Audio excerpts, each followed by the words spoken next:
Hello friends, welcome to my channel Shri Physics.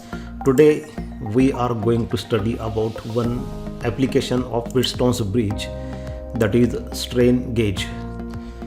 Do you know how weighing machine works? How this digital weighing machine works? Digital weighing machine works on two principles. One is Wheatstone's bridge and second is strain gauge. We have seen about this Wheatstone's bridge. What is this Wheatstone's bridge? We know that Wheatstone's bridge consists of four resistances P, Q, R, X connected in the form of quadrilateral. This bridge is said to be balanced when P upon Q, this ratio, is equal to R upon X, and these two points B and D are equipotential and galvanometer shows zero deflection. This is Wheatstone's bridge and we have seen about this Wheatstone's bridge in earlier videos. What is this strain gauge? A strain gauge is a sensor whose resistance varies with applied force. It converts force, pressure, tension, weight, etc. into a change in electrical resistance which can then be measured. Strain gauge is a sensor whose resistance varies with applied force. This is figure of strain gauge. Strain gauge म्हणजे एक sensor असतं ज्याचं resistance याच्यावर लावलेलं force बदललं किंवा force याच्यावरती apply केलं की ते रेजिस्टन्स बदलतं किंवा प्रेशर, टेन्शन, वेट इत्यादी फिजिकल क्वांटिटीमुळे याचं रेजिस्टन्स चेंज होतं आणि हे बदललेलं रेजिस्टन्स मोजता येतं with the help of potential difference. When we apply the force, pressure, tension, weight, then resistance changes. Therefore, potential difference means voltage changes. That voltage can be measured. That means indirectly that physical quantity like force, pressure, tension, weight can be measured. आपल्याला माहीत आहे की वायरचं जे resistance असतं ते resistance त्या वायरच्या लेंथवर, area of cross सेक्शनवर, त्याच्या डायमेन्शन्सवर डिपेंड असतं आणि यामध्ये नेमकं तेच घडत असतं. हे कसं घडत असतं त्यासाठी आपल्याला स्ट्रेन गेजमध्ये नेमकं काय असतं ते बघावं लागेल. A strain gauge is constructed by forming a grid made of fine electric resistance wire. The most common type of strain gauge consists of an insulating flexible backing which supports a metallic foil pattern. The gauge is attached to the object by a suitable adhesive. म्हणजे काय म्हटलंय? Strain gauge is constructed by forming a grid made of fine electric resistance wire. या पहिल्या वाक्याचा अर्थ काय? Strain gauge is constructed by forming a grid made of fine electric resistance wire. Strain gauge कसं तयार केलं जातं तर ग्रीड म्हणजे जाळी या फिगरमध्ये बघा इथं जाळी आहे, ग्रीड आहे कशाची? Made of fine electric resistance wire. म्हणजे वायर असते ती मेटल वायर. प्रत्येक मेटल वायरला रेजिस्टन्स असतं. That resistance depends upon that material of wire used. म्हणजे कोणतं मेटल वापरलं त्याच्यावर ते रेजिस्टन्स असतं. असं मेटल वापरायचं की त्या वायरला काहीतरी रेजिस्टन्स असेल आणि ते रेजिस्टन्स त्या वायरच्या लेंथवर, एरिया ऑफ क्रॉस सेक्शनवर डिपेंड असतं. तर अशी ही थोडक्यात एक मेटल वायर आहे. वायरला रेजिस्टन्स ते आपोआप येतच. तर हे जे दोन लीड्स तुम्हाला दिसत आहेत त्याच्यामध्ये ही वायर अशा पद्धतीने बसवलेली आहे की ते ग्रीड तयार होते. म्हणजे जाळीसारखं स्ट्रक्चर त्या ठिकाणी तयार होतं. दुसरं वाक्य काय म्हटलं आहे? The most common type of strain gauge consist of an insulating flexible backing which supports a metallic foil pattern. म्हणजे कसं असतं की यामध्ये काय म्हटलं, most common type of strain gauge म्हणजे बहुतांशी जे सर्वसाधारणपणे वापरले जातात स्ट्रेन गेज, त्याच्यामध्ये काय असतं तर इन्सुलेटिंग फ्लेक्झिबल बॅकिंग म्हणजे ही जी ग्रीड आहे, ही जी जाळी आहे किंवा ही जी वायर आहे, रेजिस्टन्स वायर आहे, त्याला बॅकिंग आहे म्हणजे त्याला सपोर्ट दिलेला आहे पाठीमागं. कशाचा सपोर्ट दिलेला आहे तर इन्सुलेटिंग फ्लेक्झिबल म्हणजे ते जे बॅकिंग पाठीमागं दिलेलं आहे म्हणजे ज्याच्यावरती ही मेटल वायर रेजिस्टन्स वायर बसवलेली आहे ते जे मटेरियल आहे ते नॉन कंडक्टिंग मटेरियल आहे, ते इन्सुलेटर आहे ज्याच्यातून करंट जाणार नाही आणि ते फ्लेक्झिबल आहे म्हणजे ते वाकू शकतं. आणि त्याच्यावरती हे मेटॅलिक फॉईल पॅटर्न हे जे तुम्हाला दिसत आहे झिगझॅग पद्धतीने ते झालं मेटॅलिक फॉईल पॅटर्न. त्याला ग्रीड म्हणा किंवा ती रेजिस्टन्स मेटॅलिक वायर झाली. That is the strain gauge. The gauge is attached to the object by suitable adhesive. आता हे स्ट्रेन गेज झालं, ह्या दोन फिगर स्ट्रेन गेजच्या आहेत आणि हे स्ट्रेन गेज खूप छोटं असतं, आपलं सिम कार्ड जसं असतं मोबाईलचं त्या साईजचं किंवा त्याच्यापेक्षाही लहान असतं आणि हा ऑब्जेक्ट तुम्हाला पहिल्या फिगरमध्ये दिसत आहे त्याला कुठल्या तरी ॲडेजिव्हनी ते असं अटॅच केलेलं असतं. या पहिल्या फिगरमध्ये तुम्ही बघा. आता यामध्ये होतं काय, याचं रेजिस्टन्स चेंज झालं की पोटेन्शियल डिफरन्स चेंज होतं आणि ते पोटेन्शियल डिफरन्स किती बदललं त्याच्यावरून ते रेजिस्टन्स किती बदललं हे काढता येतं. आणि रेजिस्टन्स कशामुळे बदलतं तर ते लावलेल्या फोर्समुळं. म्हणजे आता नेमकं वर्किंग कसं करतं, we know resistance of any metal wire is given by the formula R equal to rho into L upon A, where rho is a specific resistance which depends upon the metal used. म्हणजे याच्यामध्ये तुम्ही कोणता धातू वापरता त्याच्यावरती depend आहे. Resistance is directly proportional to length and inversely proportional to area of cross section means thickness of wire. When the length of this wire increases and area of cross section decreases, then resistance increases. जेव्हा ही metallic foil bend होते किंवा elongate होते, हे हा जो object आहे जेव्हा आपण समजा हे वेइंग मशीनमध्ये बसवलेलं आहे वजन काट्यामध्ये. आता त्या वजन काट्यावर आपण उभं राहिल्यानंतर हा ऑब्जेक्ट बेंड होतो. कशा पद्धतीने बेंड होतो तुम्हाला दाखवतो मी दुसऱ्या एका फिगरमध्ये. When we stand on weighing machine, then this object bends. When this object bends means there is a deformation. Then the length and area of cross section of that strain gauge changes. When length and area of cross section of that strain gauge changes, therefore resistance of that strain gauge changes. When resistance changes means potential difference, voltage changes. This change in potential difference is measured with the help of voltmeter. That means indirectly that weight is measured.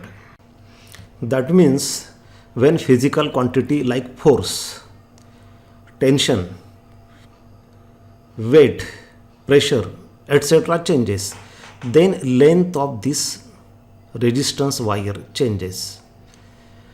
Area of cross section also changes. This changes resistance. त्याच्यामुळे resistance बदलतं आणि ते बदललेलं resistance मोजलं जातं. आता या इक्वेशनमध्ये बघा resistance is directly proportional to length. म्हणजे समजा ह्या वायरची लेंथ वाढली की रेजिस्टन्स वाढणार आणि resistance is inversely proportional to area of cross section means thickness. म्हणजे जर एरिया ऑफ क्रॉस सेक्शन कमी झालं तर रेजिस्टन्स वाढणार. आता जेव्हा ही बॉडी फोर्समुळं इलॉंगेट होते म्हणजे ही बॉडी ताणते किंवा बेंड झाल्यामुळं हे वाकल्यामुळं या फिगरमध्ये बघा ह्या वायरची लांबी वाढली, मेटल वायरची किंवा स्ट्रेन गेजची लेंथ वाढली. ही जी वायर दिसते ती वायर म्हणजेच स्ट्रेन गेज आहे. त्याची लेंथ वाढली, पण लेंथ वाढली की जाडी कमी होते. आपल्याला माहिती आहे की एखादं रबर ताणलं की त्याची लांबी वाढते पण त्याची जाडी कमी होते. त्यामुळं जेव्हा इलॉंगेशनमुळे ह्या वायरची लेंथ वाढते तेव्हा एरिया ऑफ क्रॉस सेक्शन कमी होतो, म्हणजे ती वायर थिन होते. वायर थिन होते म्हणजे रेजिस्टन्स वाढतं. म्हणजे रेजिस्टन्स वाढणं ते दोन कारणामुळं, एक लेंथही वाढते आणि दुसरं एरिया ऑफ क्रॉस सेक्शन कमी होतो. हे बदललेलं रेजिस्टन्स ते मोजलं जातं आणि ते बदललेलं रेजिस्टन्स त्या प्रेशरच्या, त्या फोर्सच्या किंवा त्या वेटच्या प्रमाणात असतं आणि म्हणजेच आपण ते वेट मोजत असतो. अजून डिटेलमध्ये आपण याबद्दल समजावून घेऊ. बघा, हे स्ट्रेन गेज त्या ऑब्जेक्टला इथं अशा पद्धतीने कुठल्या तरी ॲडेजिव्हने फिक्स केलेले असतात आणि ह्या वायर्स काढलेल्या असतात जे इलेक्ट्रिकल कनेक्शन्स देण्यासाठी, की याच्यामधून करंट जाणार. रेजिस्टन्स चेंज झालं डिफॉर्मेशनमुळं. Deformation means change in dimensions. That can be change in length or that can be increase in length or decrease in length. In elongation the length will increase and in compression the length will decrease. Sometimes this object may bend. हा bend होऊ शकतो, वाकतो. वाकल्यामुळं सुद्धा त्या strain गेजची length कमी जास्त होते. ते resistance बदलले की त्यातला करंट कमी जास्त होतो. पोटेन्शियल डिफरन्स, ते पोटेन्शियल डिफरन्स मोजण्यासाठी हे कनेक्शन्स या ठिकाणी दिले जातात.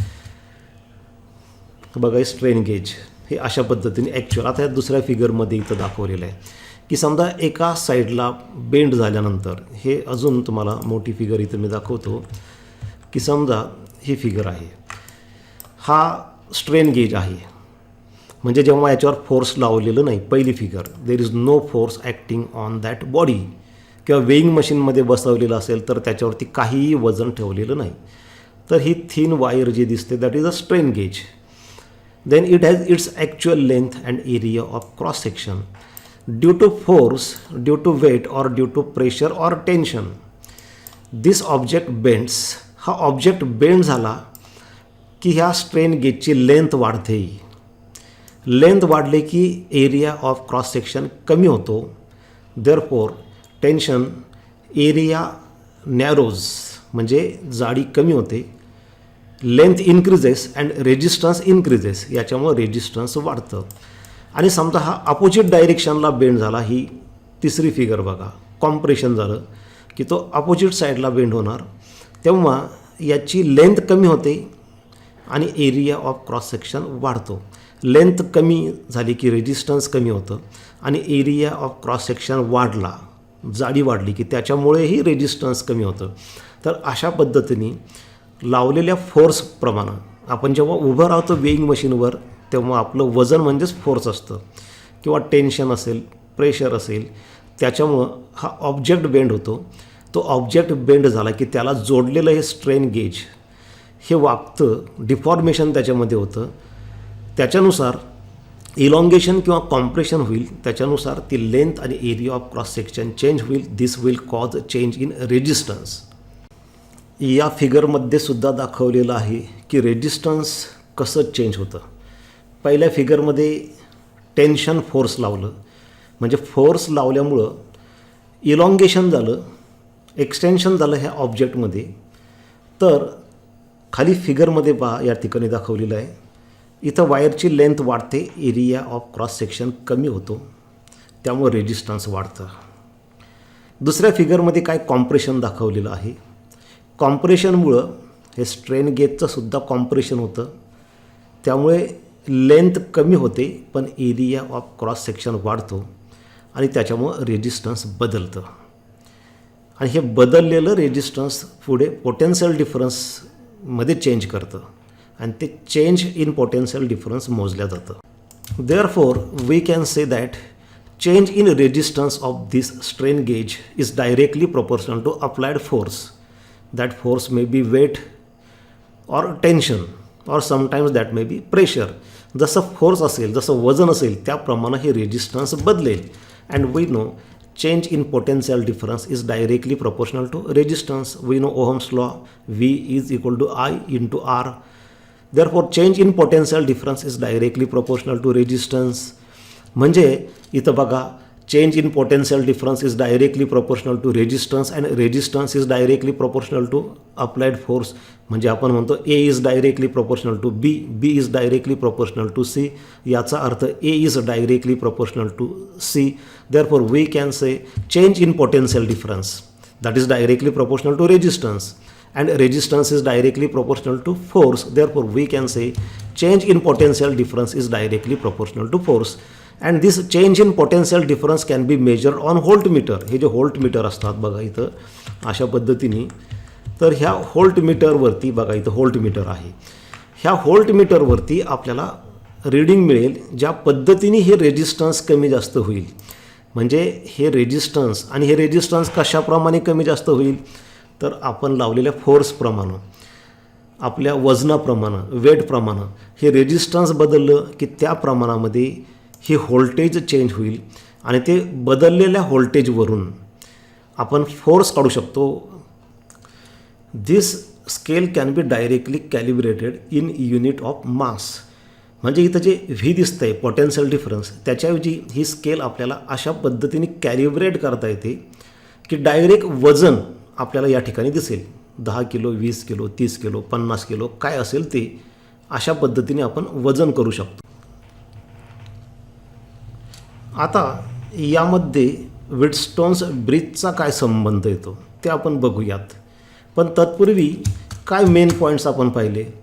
Strain gauge are commonly used for measuring the strain.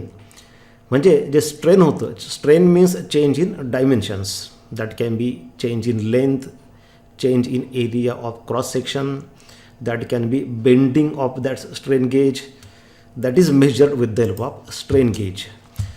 Their electrical resistance is proportional to the strain in the device. आपण हे सगळं बघितलं की ज्या पद्धतीने याचा स्ट्रेन होईल, म्हणजे इलॉंगेशन, कॉम्प्रेशन किंवा बेंडिंग होईल, त्याप्रमाणे रेजिस्टन्स बदलेल. In practice the range of strain gauge resistance is from 30 ohm to 3000 ohm. म्हणजे ही जी वायर दिसते आपल्याला, मेटल वायर, रेजिस्टन्स वायर जी ग्रिडच्या स्वरूपामध्ये इथं बसवलेली आहे, ह्या 2 लीड्समध्ये, हे 2 लीड्स आहेत, ही वायर जर सरळ केली तर ती कित्येक मीटर लांब होऊ शकते. तर ह्या वायरचं रेजिस्टन्स, ह्या मेटल वायरचं रेजिस्टन्स म्हणजे या स्ट्रेन गेजचं रेजिस्टन्स ते साधारणतः किती असतं, तर 30 ओहमपासून ते 3000 ओहमपर्यंत असतं. जशी आपली रिक्वायरमेंट असेल, जसे आपल्याला माहिती आहे की वजन काटे प्रत्येकाची वेगवेगळी कॅपॅसिटी असते. काही 5 किलोच्या असतात, काही 3 किलोच्या असतात, काही 50 किलोच्या असतात, काही 100 किलोच्या असतात. त्या रिक्वायरमेंटप्रमाणे स्ट्रेन गेज वापरायचं असतं आणि त्याचं रेजिस्टन्स हे साधारणतः 30 ओहमपासून ते 3000. हे केव्हा, जेव्हा तुम्ही याच्यावरती फोर्स लावलेलं नाही, प्रेशर किंवा टेन्शन किंवा वेट लावलेलं नाही आहे, म्हणजे जेव्हा त्याच्यामध्ये स्ट्रेन नसेल तेव्हा ते रेजिस्टन्स हे 30 ओहम टू 3000 ओहम असतं. For a given strain the resistance change may be only a fraction of full range for given strain. म्हणजे गिवन स्ट्रेन म्हणजे फॉर गिवन इलॉंगेशन, म्हणजे तुम्ही वजन काट्यावर उभे राहिलात आणि त्याच्यामुळे याची लांबी वाढली किंवा बेंडिंग झालं, म्हणजे ते झालं स्ट्रेन. तर त्या स्ट्रेनला रेजिस्टन्स किती बदलतं, तर resistance change may be only A fraction of full range. म्हणजे समजा फुल रेंज किती 3000 ओहमचा तो रेजिस्टन्स आहे. तुम्ही उभं राहिल्यानंतर जे स्ट्रेन होणार आहे म्हणजे बेंडिंग होणार आहे आणि त्याच्यामध्ये जे रेजिस्टन्स बदलणार आहे ती किती, तर काही फ्रॅक्शन फक्त, म्हणजे 3000चं 1%, 2% वगैरे इतकं ते कमी बदलत असतं. And for that purpose Wheatstone's bridge is used. कारण व्हीटस्टोन्स ब्रिज कसं असतं, खूप स्मॉल चेंजेस ते रेकॉर्ड करू शकतं आणि म्हणून व्हीटस्टोन्स ब्रिज या ठिकाणी वापरलेलं आहे. बघा आता ही तुमच्यासमोर दिसते ती व्हीटस्टोन्स ब्रिजची फिगर आहे. It consist of 4 points A, B, C and D and 4 resistances. तर काय असतं यामध्ये, in this circuit 2 resistors R1 and R2 are equal to each other. That means this resistance R1 and R2 they are same. If R1 is 500 ohm then R2 is also 500 ohm and R3 is the variable resistors. That means value of this R3 can be changed. तो variable आहे, आपल्याला पाहिजे तो आपण बदलू शकतो. पण ही R1 आणि R2 फिक्स आहे आणि ते दोन्ही इक्वल आहेत with no force applied to the strain gauge.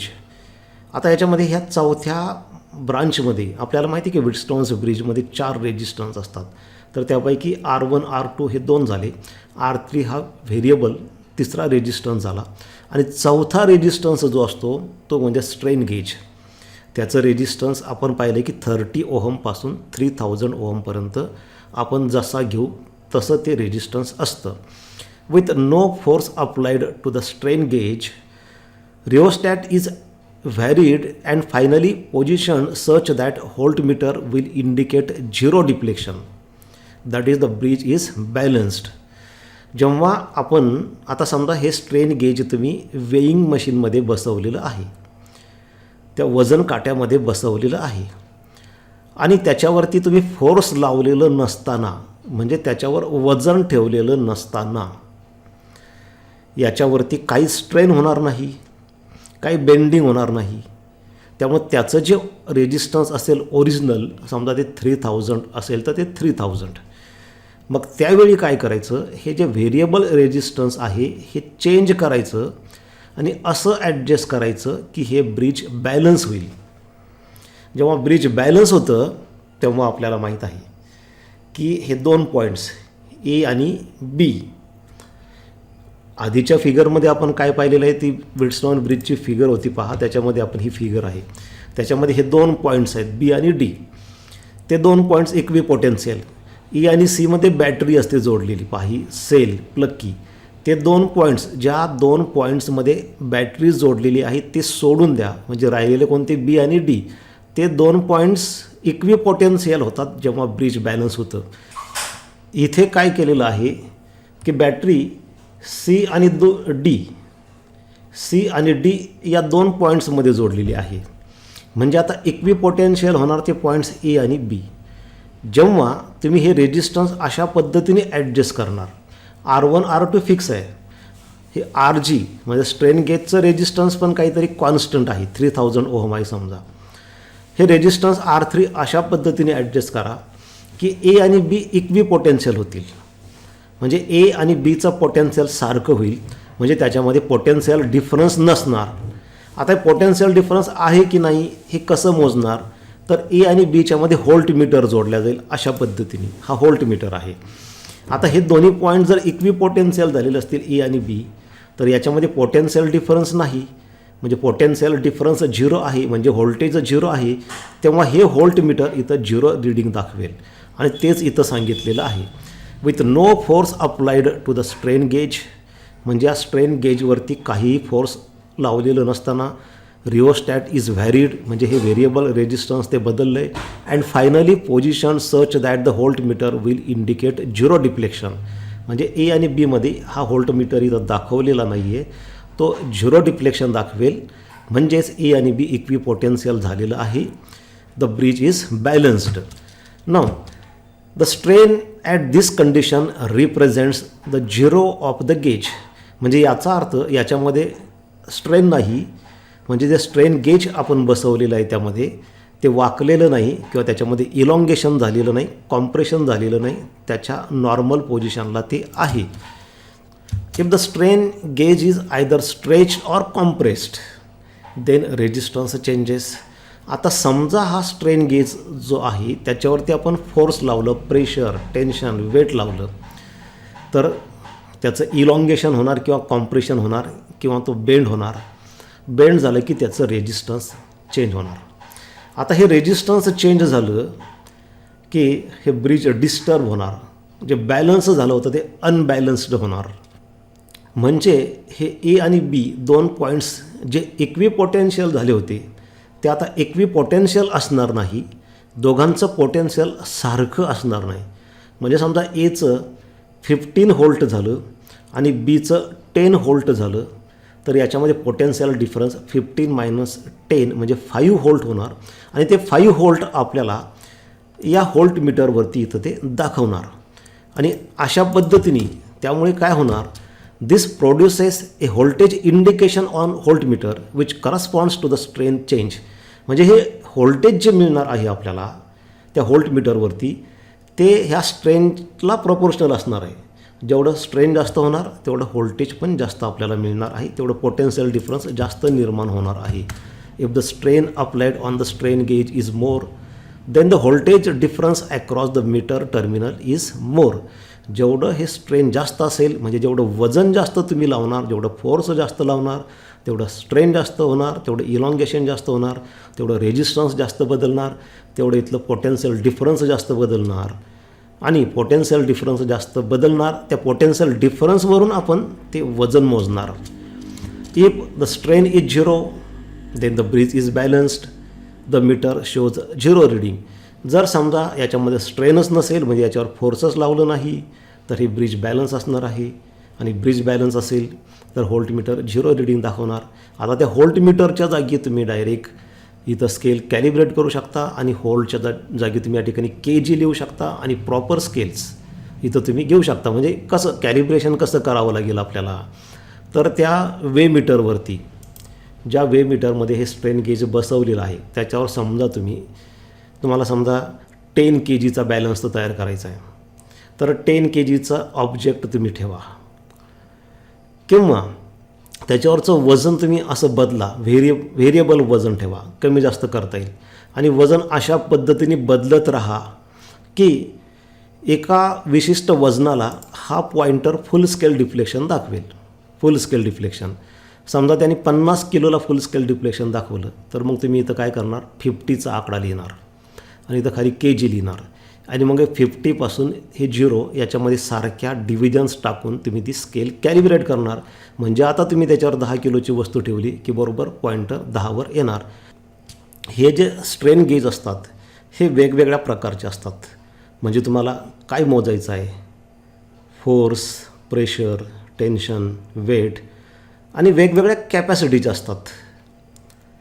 किती किलोचं वजन तुम्हाला मोजायचं आहे, 3 किलो, 5 किलो, 10 किलो, असे वेगवेगळ्या प्रकारचे स्ट्रेन गेज मार्केटमध्ये उपलब्ध असतात, ज्याचा वापर करून आपण आणि व्हीटस्टोन ब्रिजचा वापर करून आपण वेगवेगळ्या physical quantities, force, pressure, tension, वेटसारख्या अशा अनेक फिजिकल क्वांटिटीज आपण मोजू शकतो. तर विद्यार्थी मित्रांनो, हे होतं स्ट्रेन गेजबद्दल. Thank you for watching the video.